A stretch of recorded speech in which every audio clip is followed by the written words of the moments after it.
Good amount of respect for Fahad, मैं आपको ये भी बताता चलूँ, उन्होंने कभी ऐसे स्टांसेस लिए हैं जो मेरा ख्याल है कि बहुत लोग हिम्मत ना करें, और उनको कोई उनसे फ़ायदा भी नहीं था, उन्होंने लिया है, ये मानने की बात है, वो एक अलग बात है, ये एक अलग बात है।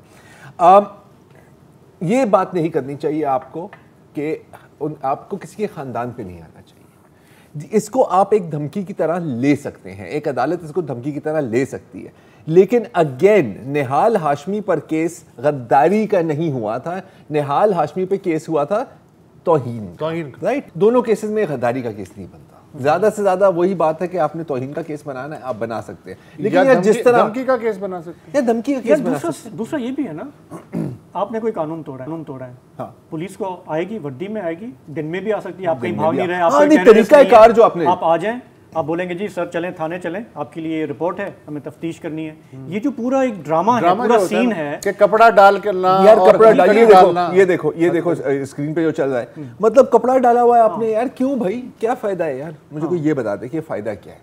बिकॉज शॉर्ट टर्म में क्या होगा, आप अगर आपका ख्याल है कि भाई इनको उठाने से, इनको अंदर करने से मतलब क्या पीटीआई का मोमेंटम खत्म हो जाएगा, तो यार शहबाज गिल के बाद क्या खत्म हुआ था, आजम स्वाति के बाद क्या खत्म हुआ था। ये मज़हर अब्बास ने एग्जैक्टली यही बात किया है, उसने ट्वीट किया है कि आजम स्वाति और शहबाज गिल और कई सहाफ़ियों के खिलाफ मुकदमात बना के या उन्हें गिरफ्तार करके क्या हासिल कर लिया गया जो फवाद की गिरफ्तारी से हासिल हो जाएगा। हाँ। तो अब सवाल ये है कि ये सब कहाँ से आ रहा है, ये आपकी पीडीएम गवर्नमेंट कर रही है, किसी और को इनकी बातों से तकलीफ है। बज़ाहिर तो हुकूमत अपने आप को डिस्टेंस कर रही है कि जी हमारा इससे ताल्लुक़ नहीं है, ये इलेक्शन कमीशन का मामला है, लेकिन क्या हमारे यहाँ जो हो रहा होता है वो नज़र आता है, या जो नज़र आ रहा होता है वो नहीं।